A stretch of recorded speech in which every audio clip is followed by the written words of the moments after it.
Espiritualidade no mundo do trabalho.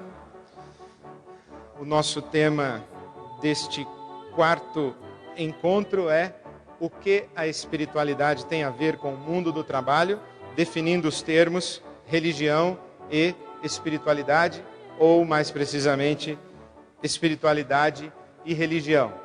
Acho muito importante que a gente faça essa conceituação, porque não é uma expressão simples e automática, não é uma escolha aleatória o tema espiritualidade no mundo do trabalho.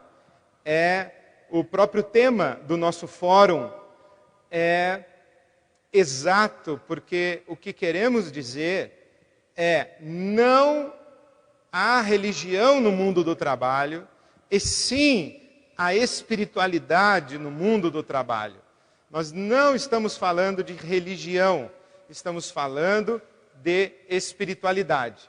Muito embora, no senso comum, provavelmente quando se usa a expressão espiritualidade, as pessoas já logo pensam em religião e, infelizmente, poucas pessoas, quando ouvem a palavra religião, pensam em termos mais abrangentes de espiritualidade. Por isso eu queria gastar um pouquinho de tempo agora, no início da nossa reflexão, para tentar definir corretamente, ou pelo menos lhes dar um conceito e uma compreensão dessa distinção entre espiritualidade e religião. Em termos básicos, espiritualidade é uma dimensão humana universal. A espiritualidade é uma realidade humana que está presente tanto no Dalai Lama, quanto no Billy Graham, quanto no Papa Bento XVI, quanto no Edir Macedo, tanto quanto em você, quanto em mim. A espiritualidade é algo como, por exemplo, racionalidade, que todo ser humano tem, corporeidade, que todo ser humano tem, corpo, tem razão e tem espiritualidade. Então, espiritualidade é uma dimensão humana, universal, geral, é aquilo que temos em comum. Agora, a religião é a maneira como nós organizamos a nossa espiritualidade. A religião é a maneira como nós sistematizamos a nossa vivência de espiritualidade, ou a dimensão espiritual da nossa vida, e como nós organizamos essa prática, ou como nós expressamos a nossa espiritualidade. Basicamente, a religião, qualquer que seja ela, está fundamentada em 3 pilares: dogmas, ritos e tabus. Os dogmas são as crenças. Por exemplo, quando a gente fala em ressurreição ou reencarnação, nós estamos falando de uma crença religiosa. Você acredita em vida depois da morte? Nós estamos falando de um dogma, de uma crença religiosa. Quando nós falamos assim, transmigração da alma, pluralidade de mundos habitados. Quando nós falamos que Deus é triuno e falamos da trindade, nós estamos falando de uma crença própria do cristianismo. Quando nós falamos em que Deus não é triuno, Deus é uma só pessoa, nós estamos falando, por exemplo, do judaísmo, estamos falando, por exemplo, do islamismo. Inclusive, as chamadas religiões monoteístas, judaísmo, cristianismo e islamismo, os judeus, por exemplo, consideram que nós cristãos, nós não temos um só Deus, nós temos 3. E nós dizemos, não, nós temos 3 pessoas, mas essas 3 pessoas são um só Deus. Isso nós estamos falando aqui de como nós compreendemos o divino e como nós conceituamos o universo espiritual. Estamos falando das nossas crenças. Então, por exemplo, o homem, o ser humano, ele é bom, ele é naturalmente mau, ele é neutro, ele é ambíguo. O que é o ser humano? O cristianismo vai dizer que o ser humano foi criado bom e se tornou mau alguém vai dizer, não, isso não é verdade. Então nós estamos aqui no nível das crenças, debatendo crenças, isso aí é religião. Quando nós falamos, por exemplo, dos ritos religiosos, nós estamos falando como é que nós cultivamos a nossa relação com o nosso Deus. Quais são as nossas cerimônias? Quais são os nossos rituais? Como é que nós falamos com esse Deus? Esse Deus, ele gosta que as pessoas batam palmas. Esse Deus, ele exige que as pessoas se penitenciem. Esse Deus gosta que as pessoas façam romarias para lugares sagrados. Ou esse Deus não tem lugares sagrados? Então nós estamos falando de rituais. Nós acendemos velas ou não acendemos velas? Nós usamos colares e fitas ou não usamos colares e fitas? Nós buscamos a Deus no silêncio ou num culto barulhento? Numa celebração barulhenta? Nós estamos falando aqui do nosso ritual. Quais são os nossos rituais? Tem música? Não tem música? Quais são as nossas palavras que são próprias para as nossas cerimônias religiosas? Então nós estamos falando dos ritos. E terceiro, nós falamos dos tabus. O que é que esse Deus proíbe, o que é que esse Deus permite? Em outras palavras, para nós, dentro da nossa tradição cristã, o que é pecado, o que não é pecado? O que é proibido, o que é permitido? O que agrada a Deus e o que é que entristece ou suscita ou desperta a ira de Deus? Então nós estamos falando dos tabus, nós estamos falando de código moral, nós estamos falando de regras de comportamento. Então todas as religiões, elas têm seus dogmas, seus ritos e seus tabus. E nós não podemos levar religião, ou pelo menos na minha opinião, nós não devemos levar religião para o mundo do trabalho. Porque o mundo do trabalho é um mundo de pluralidade religiosa. Então não convém que eu seja coordenador de uma equipe de vendas e distribua uma fita do Senhor do Bonfim, dizendo, olha, para batermos as nossas metas desse trimestre, todos nós vamos usar a fita do Senhor do Bonfim e seremos abençoados pelo Senhor do Bonfim. Também nós não podemos levar, ou pelo menos na minha opinião, não devemos levar para o ambiente de trabalho um pai de santo para fazer um trabalho ali na sala da chefia, quando a gente quer ver o chefe pelas costas. Da mesma forma, a gente não deve levar um pastor para fazer oração e ler a Bíblia com todos os funcionários, porque você imagina que nessa pluralidade religiosa que está presente no mundo do trabalho, e assim acredito que deve ser, nós vamos criar mais conflitos e confusões do que aproximações e unidade. Então, religião é um assunto que, no meu modo de ver, deve ficar fora do ambiente do trabalho. Mas a espiritualidade não.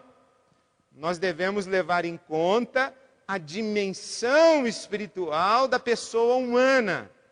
Porque se a espiritualidade é uma experiência universal, é aquilo que nós temos em comum, nós somos seres espirituais, todos nós. Nós devemos nos perguntar, por exemplo, que tipo de experiência religiosa melhor facilita o nosso desenvolvimento espiritual e a melhor expressão da nossa espiritualidade. Como é que nós organizamos em termos de religião isso aqui que é espiritualidade? Na minha opinião, algumas experiências religiosas, alguma forma de organizar a espiritualidade, isto é, algumas crenças, alguns ritos e alguns tabus, atrapalham o desenvolvimento espiritual. Outras facilitam.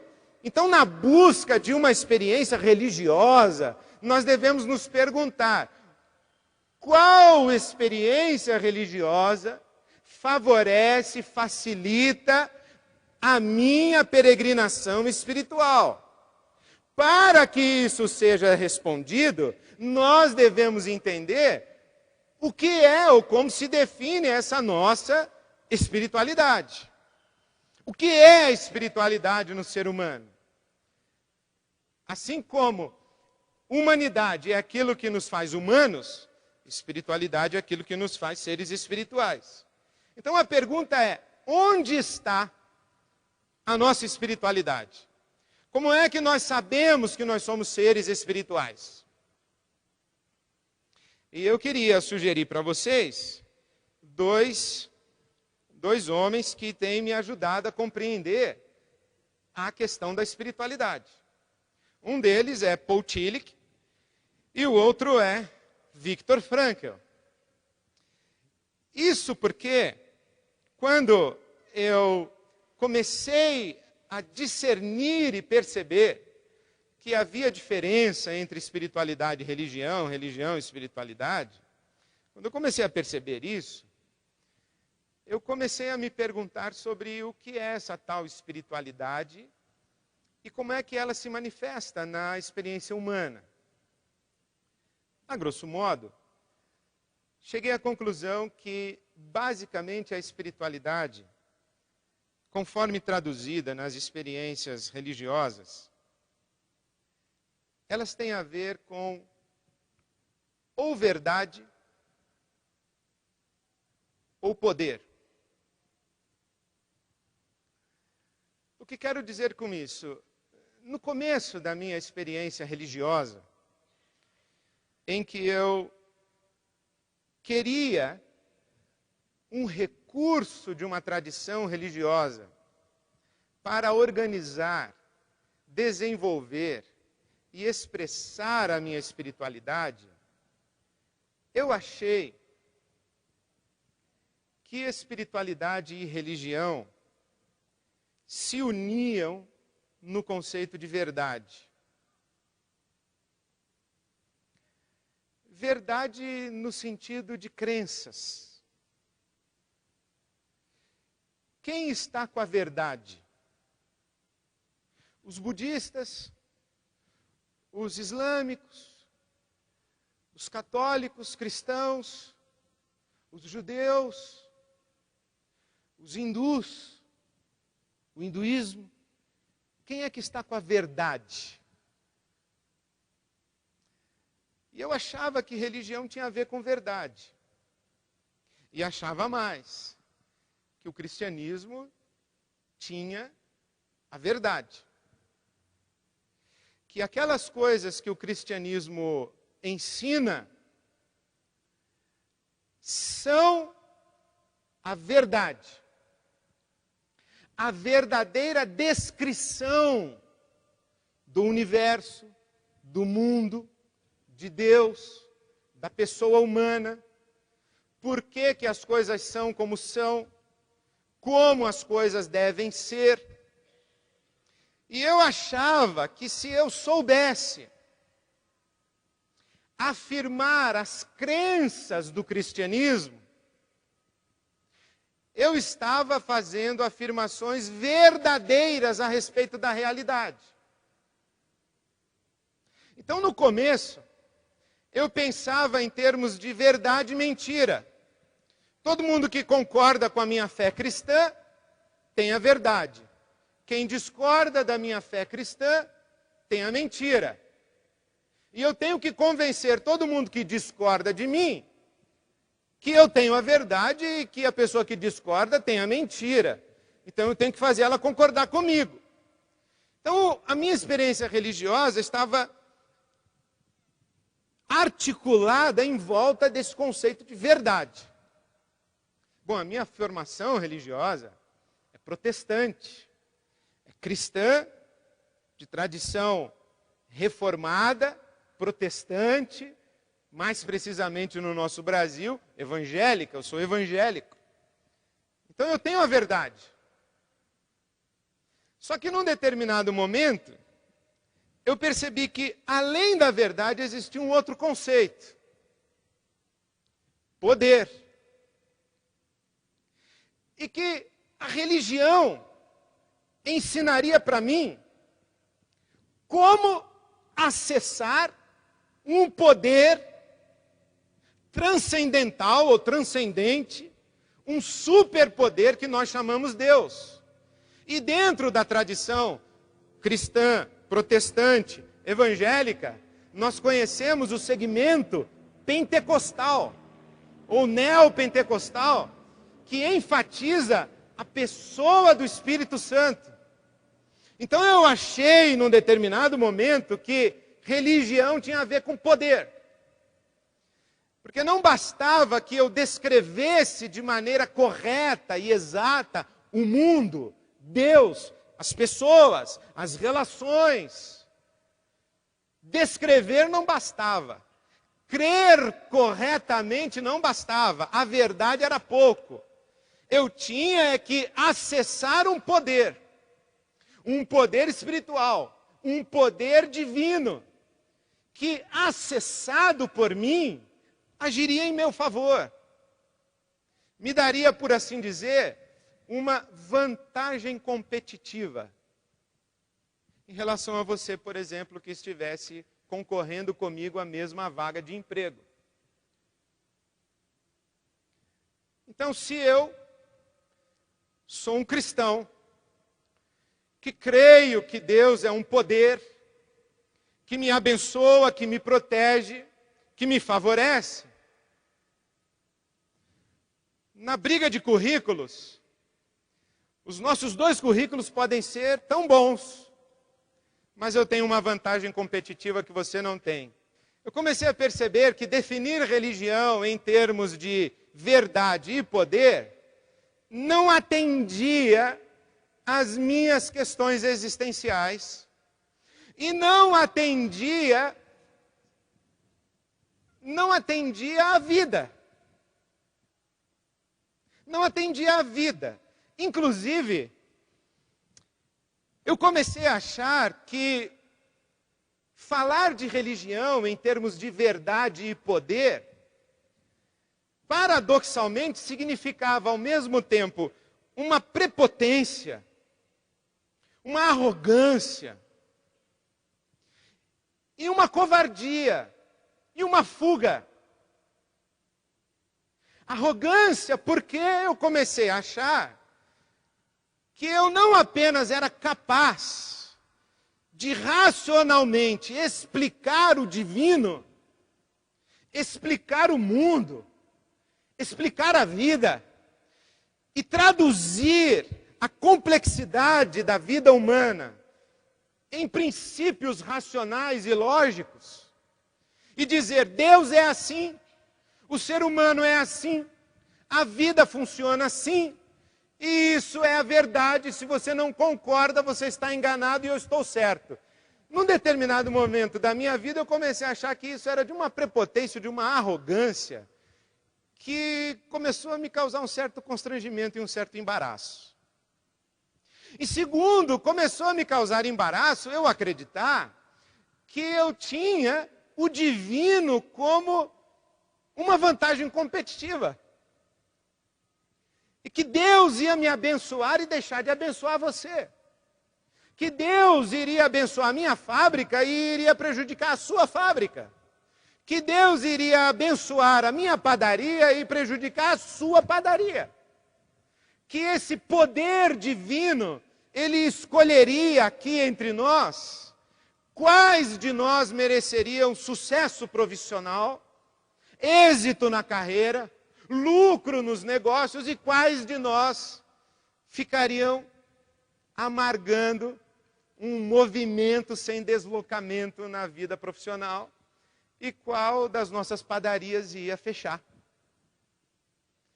Eu comecei a achar que essa reivindicação do divino em meu favor e do poder divino em meu favor também era arrogante e prepotente. Ter o monopólio do divino começou a deixar de fazer sentido para mim. E ao mesmo tempo, estas duas expressões, verdade e poder, começaram a soar para mim como expressões de covardia, de fuga, até de uma certa infantilidade. Porque a questão da verdade como fundamento da experiência religiosa tenta ou tentaria organizar racionalmente aquilo que não é passível de ser organizado. 2 exemplos. A ambiguidade do nosso coração e da nossa natureza humana e a contingência do nosso mundo. Nós somos seres que se expressam no mesmo instante, no mesmo dia, na mesma roda de conversa, de maneira sublime e de maneira mesquinha. Nós estamos falando com alguém de maneira sublime, nobre, grande. E ao mesmo tempo nos viramos para cá e tratamos esse alguém de maneira estúpida, mesquinha.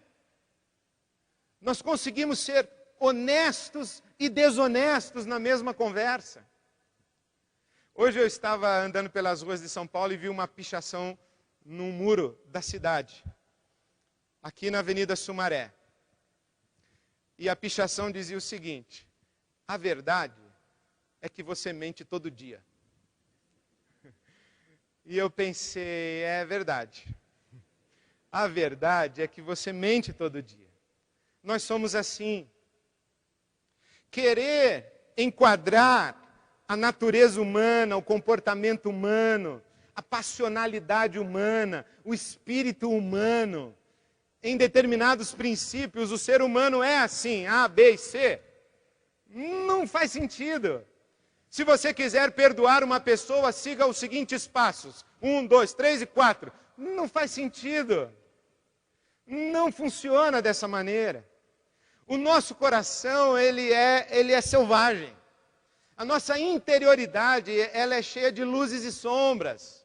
Não dá para a gente generalizar o ser humano e explicá-lo por completo. Quanto mais o divino. Quanto mais o divino.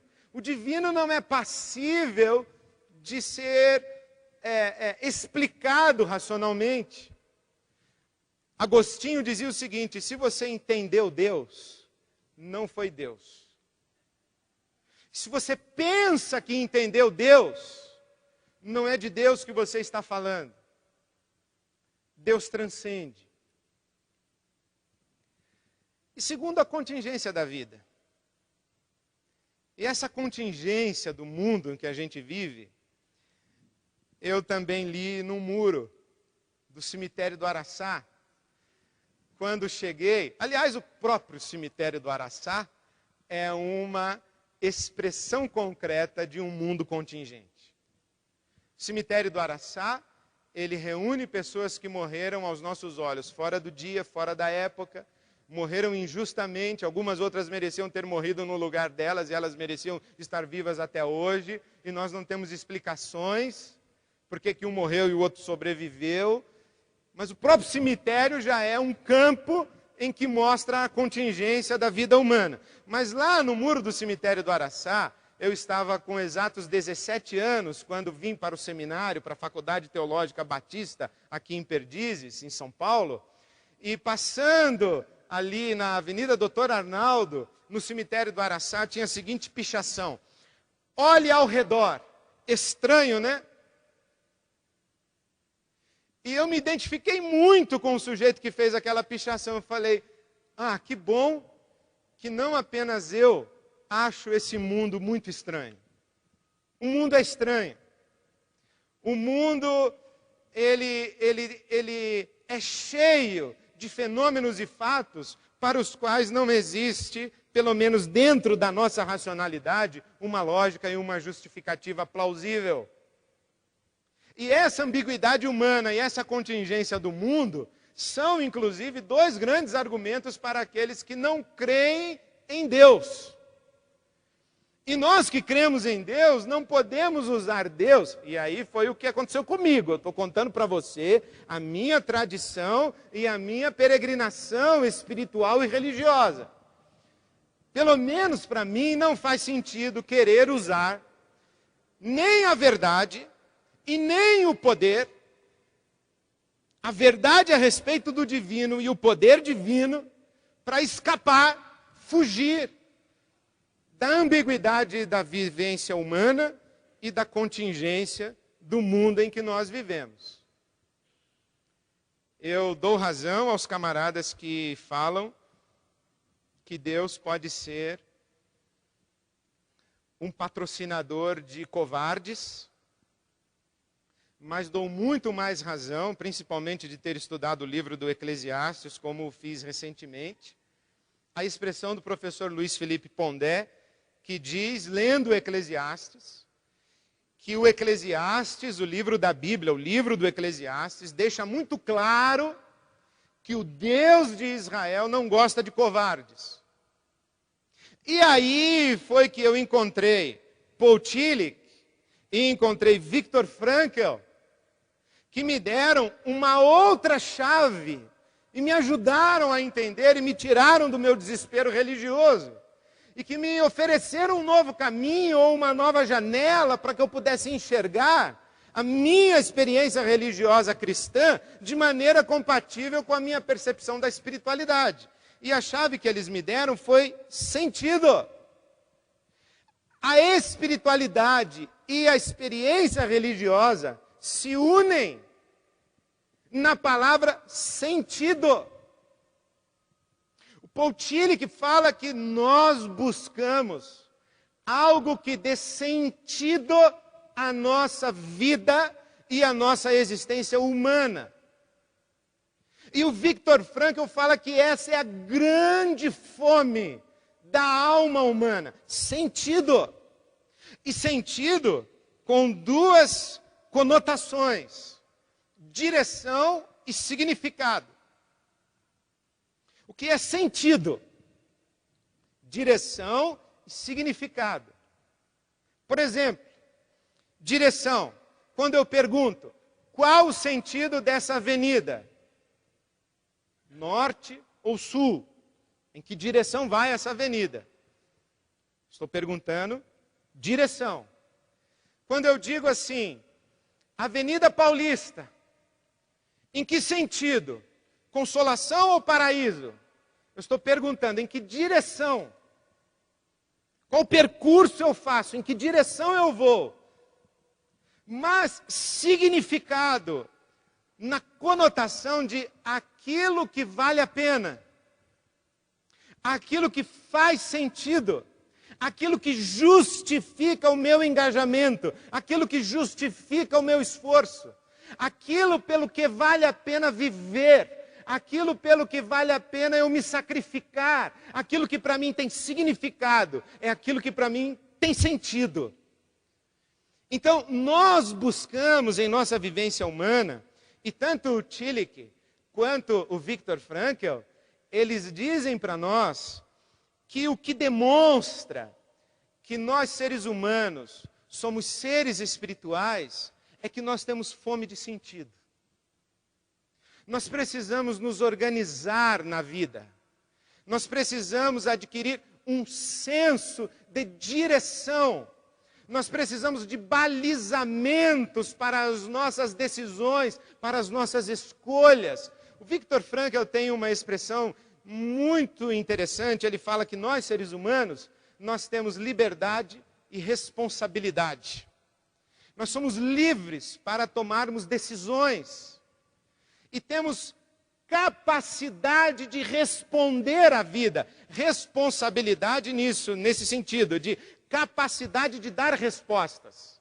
Eu sou um ser que tem responsabilidade. Eu tenho condição de responder à vida conforme a vida se apresenta para mim. E eu preciso saber como responder. Onde eu vou buscar uma referência para responder à vida? Onde eu vou buscar força? Onde eu vou buscar sentido para fazer as minhas escolhas, para dar os meus passos, para construir a minha biografia? E onde eu vou buscar referência e fundamento para dizer para mim pelo que vale a pena viver e pelo que vale a pena morrer? Quando eu devo dizer sim, quando eu devo dizer não?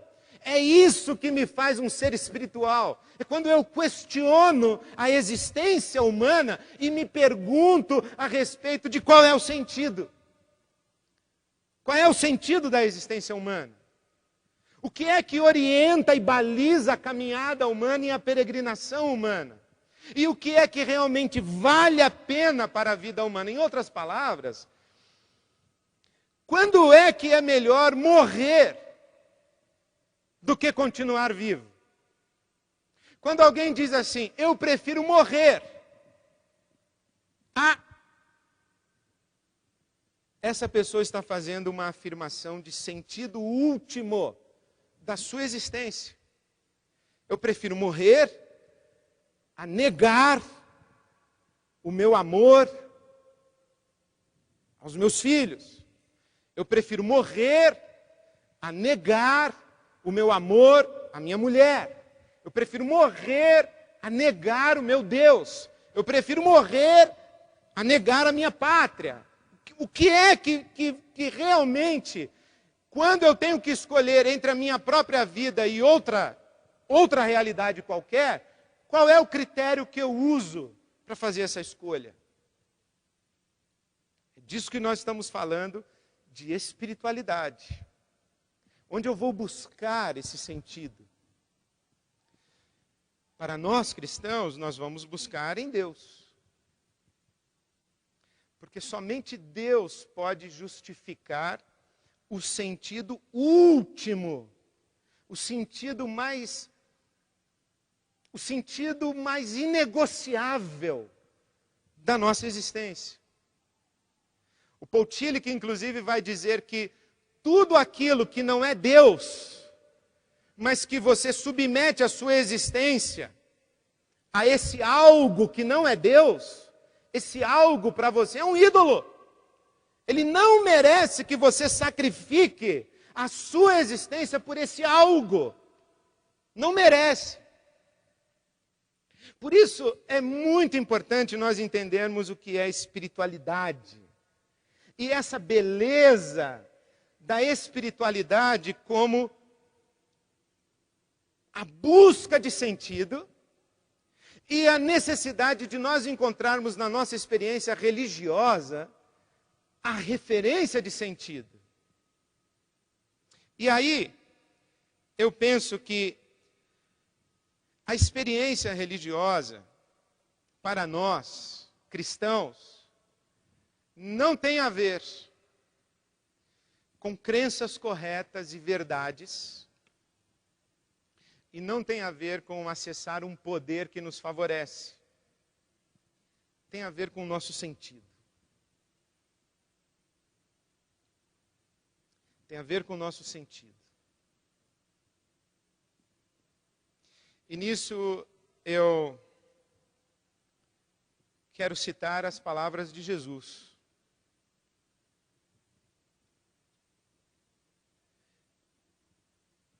Nisso eu quero citar as palavras de Jesus quando ele diz: eu venci o mundo. Ele não diz, eu interpretei e expliquei o mundo. Ele não diz isso. Também ele não diz, eu consertei o mundo. Eu ajustei o mundo para que ele não fira nenhum de vocês. Não, não foi isso que Jesus disse. Jesus disse, eu venci o mundo. Em outras palavras, e se eu olho para a pessoa de Jesus como a minha relação que dá sentido à minha existência, é em Jesus que eu encontro a minha referência para viver e morrer. E é em Jesus que eu encontro a minha referência de sentido para enfrentar o mundo e a vida, quaisquer que sejam eles.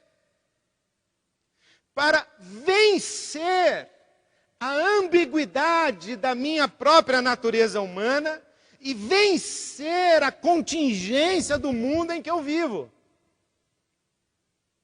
Em outras palavras, ofereço a você uma seguinte figura. A sensação que eu tenho quando eu converso com pessoas religiosas é que elas estão para a vida, assim como aquele guardanapo dobrado está para a mesa bamba do restaurante. Sabe quando a mesa do restaurante está fora de esquadro e fora de prumo, e que o garçom que você chama, ele dobra um guardanapinho e coloca embaixo de um dos pezinhos da mesa? Aí a mesa ganha estabilidade. Eu acho que há pessoas que usam a religião como esse guardanapo dobrado para fazer com que aquilo que está fora de controle, aquilo que é contingente, aquilo que é ambíguo, aquilo que é incerto, se conserte, se aprume, se ajuste, fique explicadinho, explicadinho, explicadinho. Tenha razão lógica para tudo. E tenha um favor e um poder que venha em nossa direção para fazer a nossa mesa ficar estável. Quando eu olho para a religião e a experiência religiosa cristã como fonte de sentido, eu encontro na pessoa de Jesus e na minha experiência religiosa que em Jesus eu tenho uma fonte de coragem existencial para conviver com a mesa bamba. Eu consigo conviver com a maldade e a bondade humanas. Eu consigo conviver com um mundo contingente, violento, desorganizado, desestruturado. A minha fé me faz vencer o meu medo. A minha fé me dá orientação para as minhas escolhas na minha vida, para o rumo que eu sigo, os meus sacrifícios, as minhas respostas positivas e negativas, o que eu aceito, o que eu acolho, o que eu rejeito, nesse mundo contingente e nessa existência humana ambígua. Por isso é que a palavra sentido faz toda a diferença para mim, tanto para o conceito de espiritualidade, quanto para o conceito de experiência religiosa. Por isso é que acredito que um João de Barro não tem questões de sentido. O João de Barro não fica em pé no alto de uma árvore, olhando para o universo, perguntando que sentido há na vida. Um pardal, ele não fica num fio de uma rua de São Paulo, olhando para baixo, pensando como Albert Camus pensava. Será que eu me mato? Será que eu não me mato? Será que faz sentido continuar vivo? Um bicho não faz essas perguntas. Uma coisa não faz essas perguntas, um ser humano faz. A minha vida está orientada de maneira que valha a pena continuar vivo. Ou a minha vida está desorientada e a minha existência não está fazendo sentido, não tem significado. Eu continuo na direção em que eu estou andando, ou eu mudo, ou eu me reinvento, ou eu tomo decisões radicais. Eu consigo levar em banho-maria essa vida, ou é hora de sacudir a poeira, dar a volta por cima e começar de novo. Essas questões fazem de nós seres espirituais. O Viktor Frankl dizia que a nossa consciência, desculpe ter apontado para cá, eu poderia ter apontado para cá, ou poderia ter dito assim, a nossa consciência, porque nós somos inteiros, uma consciência, a nossa consciência é o umbigo da alma. Ele diz assim como o nosso umbigo diz que nosso corpo biológico veio de um outro corpo biológico, que o nosso ser biológico veio de outro ser biológico, a nossa consciência, a nossa dimensão de espiritualidade, veio de outro ser e de outra consciência espiritual, veio de Deus. O Mário Quintana diz o seguinte, que o que é alma? Alma é essa coisa que pergunta o que é alma. É isso que faz de nós seres espirituais. A pergunta do sentido. E a experiência religiosa faz sentido quando ajuda a gente a responder a questão de sentido. Porque essa volta toda para chegar no que a espiritualidade tem a ver com o mundo do trabalho. Tem a ver com o mundo do trabalho porque, a respeito do mundo do trabalho, essa dimensão espiritualidade é que se pergunta se o trabalho faz sentido. Se realmente vale a pena eu dedicar a minha existência a esse tipo de atividade, a esse tipo de compromisso, a esse tipo de subordinação, a esse tipo de tarefa, a esse nível de remuneração, a esse nível de sacrifício. É justamente a nossa dimensão espiritual. E aí, quando nós falamos assim de um ser humano espiritualizado, nós estamos falando de um ser humano que dá mais importância, está mais atento, valoriza, percebe, discerne, se compromete com essas perguntas a respeito de sentido. Uma pessoa, digamos assim, que não é tão espiritualizada, ela vai vivendo, sem se perguntar muito, sem se questionar muito, ela vai vivendo. Mas, digamos assim, uma pessoa espiritualizada é uma pessoa que se faz perguntas a respeito de sentido. E um profissional que tem a sua dimensão de espiritualidade desenvolvida, ou aflorada, ou que já acordou para a dimensão da espiritualidade, ele vai fazer perguntas a respeito do seu trabalho. Ele vai dizer, faz sentido. E aí eu quero citar para você o trabalho de Estelle Morin, uma psicóloga que estuda psicologia organizacional, ela é canadense, e ela fez uma pesquisa sobre o sentido do trabalho, ou o trabalho e seus sentidos. Quando é que o trabalho faz sentido? Quando é que o trabalho é uma atividade facilitadora do sentido da minha existência? E quando é que o trabalho conspira contra o sentido da minha existência, de tal maneira que eu, por causa do meu trabalho, ou eu, no ambiente do meu trabalho, ou eu, no meu envolvimento profissional e na minha carreira profissional, digo, a minha vida não faz sentido, eu estou infeliz, não estou realizado, eu não quero mais fazer isso. Quando é que o trabalho faz sentido? Estelle Morin diz, primeiro, quando ele é uma fonte de satisfação pessoal. Quando você diz, eu gosto do que faço, mas não somente quando eu gosto do que faço, mas quando eu contribuo através do meu trabalho, eu percebo que o meu trabalho está fazendo diferença. E quando o meu trabalho me exige superar desafios pessoais, me exige novos aprendizados, me exige maturidade, me exige crescimento.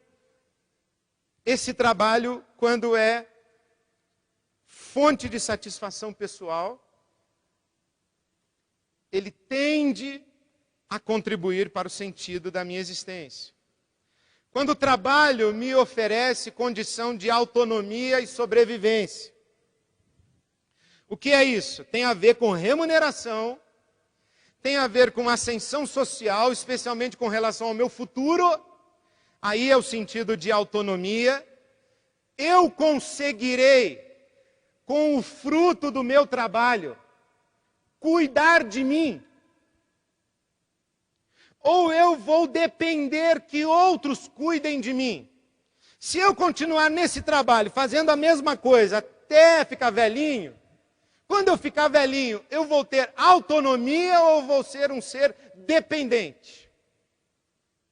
Quando eu percebo que o meu trabalho concorre não apenas para a minha boa sobrevivência, mas para a minha autonomia, e autonomia tem a ver com liberdade de escolhas.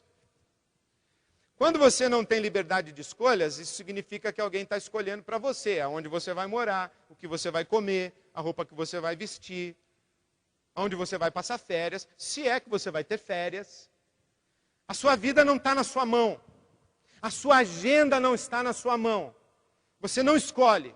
Os outros escolhem por você. Até porque tem aquele velho ditado que diz que quem paga, o velho ditado que diz, quem paga, manda. Se o seu trabalho não é suficiente para lhe dar uma boa condição de sobrevivência e autonomia, provavelmente ele não concorrerá para lhe trazer o senso de sentido. Quando ele é um ambiente de aprendizagem e crescimento, aquisição de habilidades e conhecimentos, aprimoramento de competências, desenvolvimento pessoal. Nós somos seres, como dizia Platão, perfectíveis. Nós somos seres que mudam. Nós somos seres que são passíveis de aperfeiçoamento. Nós somos educáveis. Vale a pena ensinar um ser humano. E olhe que ditado popular, aplicado a um ser humano, que coisa mais degradante. Cachorro velho não aprende truque novo.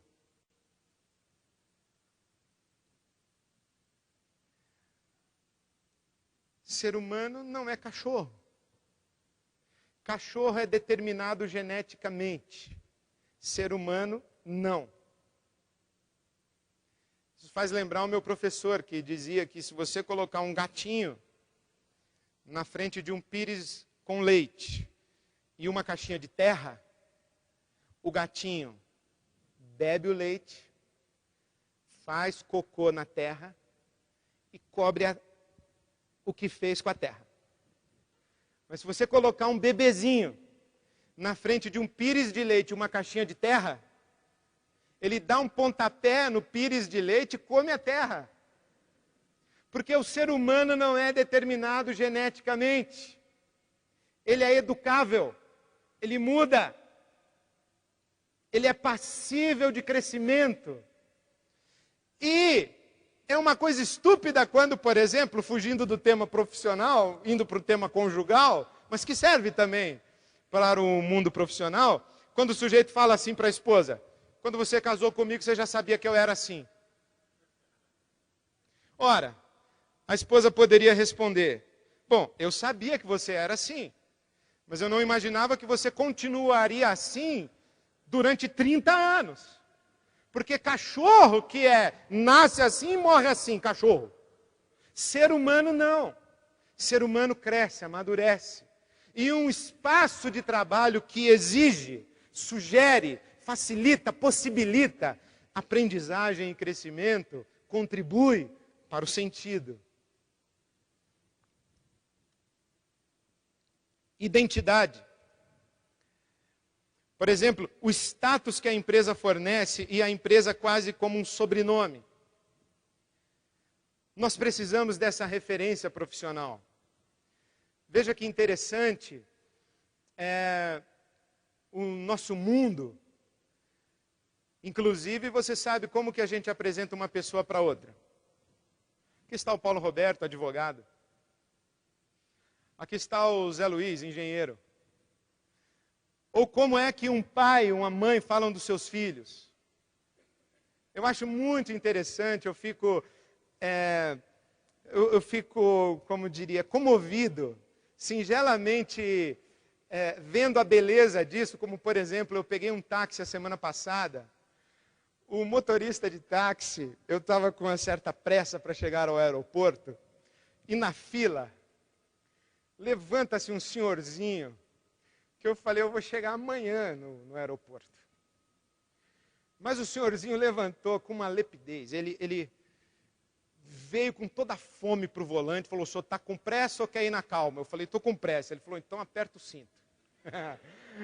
Aí eu perguntei para ele, quantos anos o senhor tem? Aí ele foi me enrolando para dizer a idade. Eu descobri finalmente 85 anos. Mas se você visse a destreza, a presteza, a ligeireza com que ele atravessou essa cidade até me levar para Congonhas, era uma coisa maravilhosa. E no caminho ele me contou que tem 3 filhos, sustentados com esse volante aqui. Um veterinário, um médico e um advogado. Veja que interessante que aquilo que nós nos tornamos profissionalmente é fonte não apenas da nossa identidade, mas da identidade dos nossos pais. Eu tenho um filho doutor. É uma coisa interessante como que a nossa sociedade valoriza esse tipo de coisa. E como que a empresa vai dar para você quase que um sobrenome. Aqui é o Paulo Roberto da Xerox. Aí quando o cara não está mais na Xerox, aqui é o Paulo Roberto. De onde? É só o Paulo Roberto, não serve? Não, não serve. Porque se você não tem um sobrenome corporativo, você não tem quase nada. Assim é o nosso mundo. Olha que interessante, o nível estatístico de adoecimento após a aposentadoria. Pessoa se aposenta, adoece, perde a sua referência. Que coisa impressionante, o trabalho que lhe dá uma identidade. Agora, quando você tem uma atividade profissional da qual você não se orgulha, ou que a sociedade não valoriza, a sua identidade fica no meio de uma névoa. E ela não contribui para o sentido da sua existência.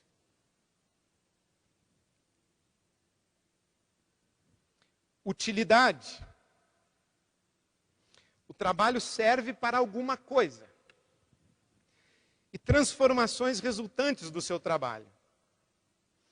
Meu filho, quando leu o artigo da Estelle Morin, que eu dei para que ele lesse, também para minha filha, o meu filho leu e falou, pai, esse negócio aqui de utilidade tem a ver com o meu trabalho. Eu falei, é meu filho?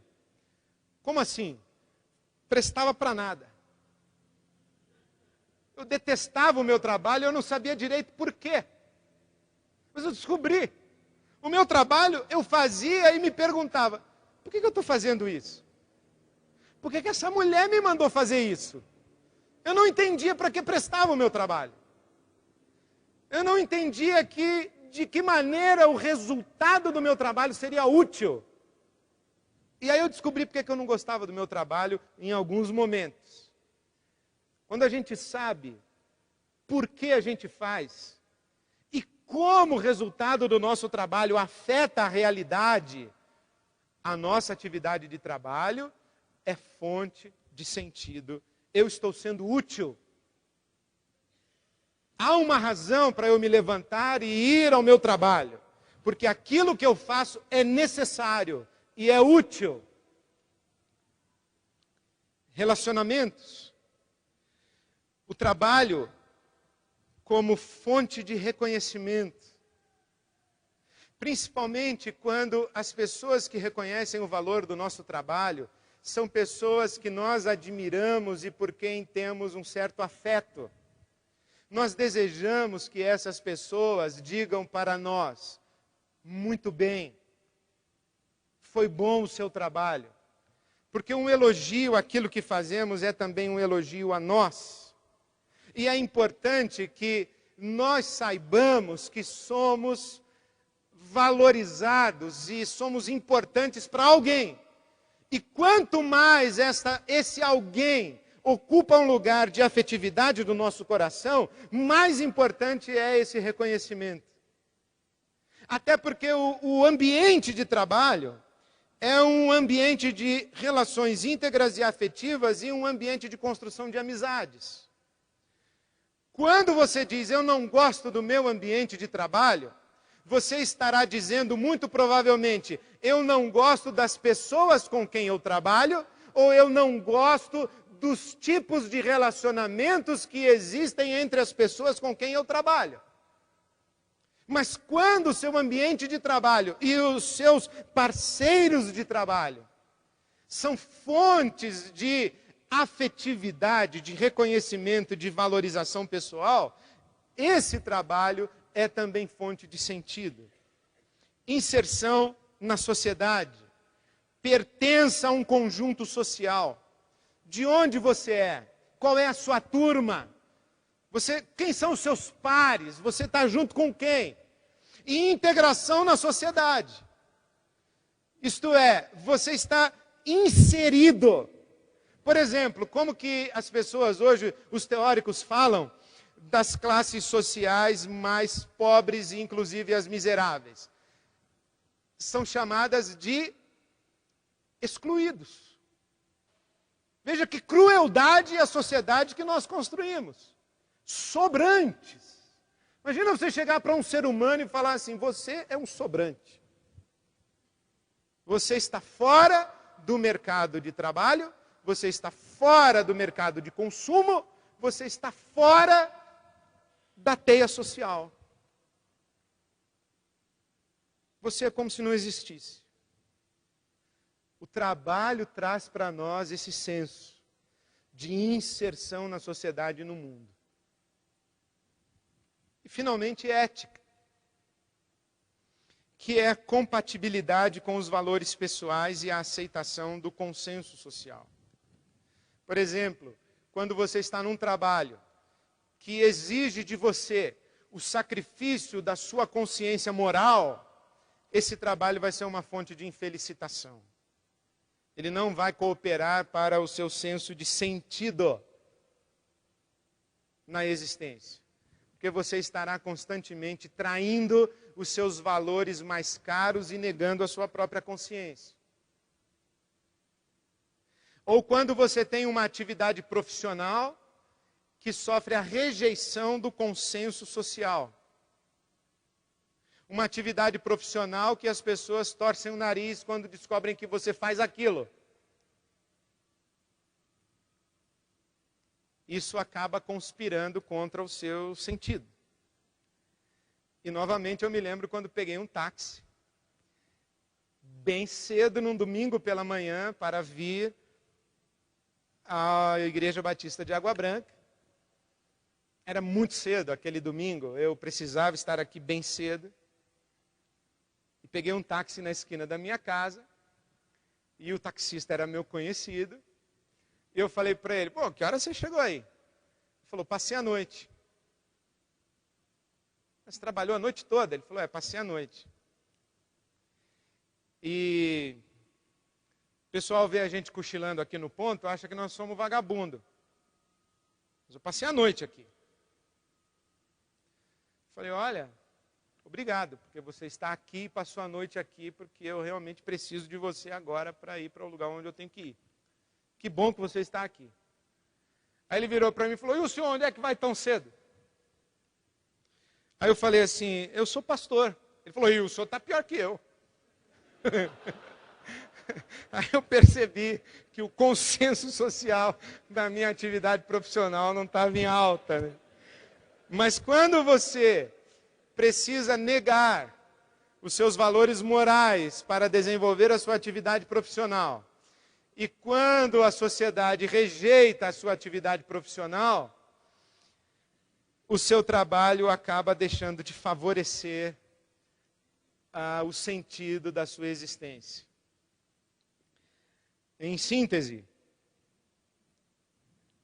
nós temos conceituado espiritualidade como a dimensão do relacionamento com Deus, que implica a manifestação do seu poder, amor e justiça em todas as dimensões da vida. A nossa fonte de sentido para nós cristãos é Deus. Deus conforme nós o percebemos na pessoa de Jesus Cristo. E esse poder que eu uso aqui é poder como força, é poder como energia vital, é o que me mantém vivo. Esse amor é integridade relacional. E essa justiça é referência ética. Porque eu me relaciono com Deus, eu trago isso para o meu mundo. E quando eu respondo a essa vitalidade divina, com essas categorias de amor e justiça, então eu tenho sentido na minha vida, inclusive na minha vida profissional. Mas eu quero terminar com duas outras afirmações. Primeiro, uma sugestão de uma definição de trabalho. Trabalho é aquilo que fazemos para cooperar com Deus, para colocar ordem no caos. Trabalho é aquilo que fazemos para cooperar com Deus, para colocar ordem no caos. Pense o que seria o mundo se não houvesse um profissional como você. Ou se a sua categoria profissional não existisse. Ele seria mais caótico ou mais harmônico? Porque há dois conceitos que se equiparam: caos e cosmos. Cosmos é de onde nós tiramos, por exemplo, a palavra cosmético, que para a maioria de nós tem a ver com beleza. Mas o pessoal que hoje trabalha com a indústria da beleza, a indústria do cosmético, sabe que na verdade não trabalha com a indústria da beleza, trabalha com a indústria da saúde, porque a saúde é bela. Essa é a ideia por trás. A minha atividade profissional, ela concorre para o cosmos, para o que é saudável e belo, ou ela concorre para o caos? O que eu faço? Produz caos ou produz cosmos? Beleza saudável e saúde bela. Trabalhar é cooperar com Deus para colocar ordem no caos, porque esse é o trabalho criativo de Deus. A Bíblia Sagrada começa dizendo que a terra era caótica. E Deus coloca ordem no caos, organiza, harmoniza dia, noite, terra, água, vegetal, animal, humano. Coloca ordem no caos. Trabalhar é isso, cooperar com Deus para colocar ordem no caos. Trabalhamos para construir um novo mundo, inclusive o nosso, que começa dentro de nós. Um novo mundo no horizonte de nossa influência. O nosso mundo no sentido de nossa sobrevivência e de nossa autonomia com qualidade. Mas também o nosso mundo interior. Porque somente pessoas em paz conseguem promover a paz. Somente pessoas saudáveis, pessoas que são minimamente equilibradas e belas, conseguem atuar na realidade imediata e abrangente, de tal maneira a produzir harmonia e beleza. Para isso trabalhamos. O que a espiritualidade tem a ver com o mundo do trabalho? Absolutamente tudo. Quando você compreende a espiritualidade como a busca de sentido e como as referências fora de você mesmo, para que você traga ou dê sentido à sua existência. Sentido com a conotação de direção, você organiza a sua vida, e significado, organiza de maneira a fazer valer a pena e dizer para você, está valendo a pena viver do jeito que eu estou vivendo. Eu sou responsável e respondo com dignidade aquilo que está posto diante de mim. Apesar da minha ambiguidade e da contingência do mundo, eu desenvolvo um projeto existencial que é digno, isto é, que tem sentido, que faz sentido e que se justifica. Isso é a maneira como relaciono espiritualidade no mundo do trabalho. Eu peço a Deus, na minha mais sincera e singela oração por você, é que a sua atividade profissional, nesses critérios apresentados, por exemplo, na pesquisa de Stella Mohan, ou em outros critérios, a sua atividade profissional seja para você uma fonte de sentido. Inclusive, para que você, através da sua atividade profissional, coopere com Deus para colocar ordem no caos e trabalhe para construir um novo mundo, inclusive o seu mundo, que começa dentro de você. Que assim seja. Amém. Era isso para hoje à noite.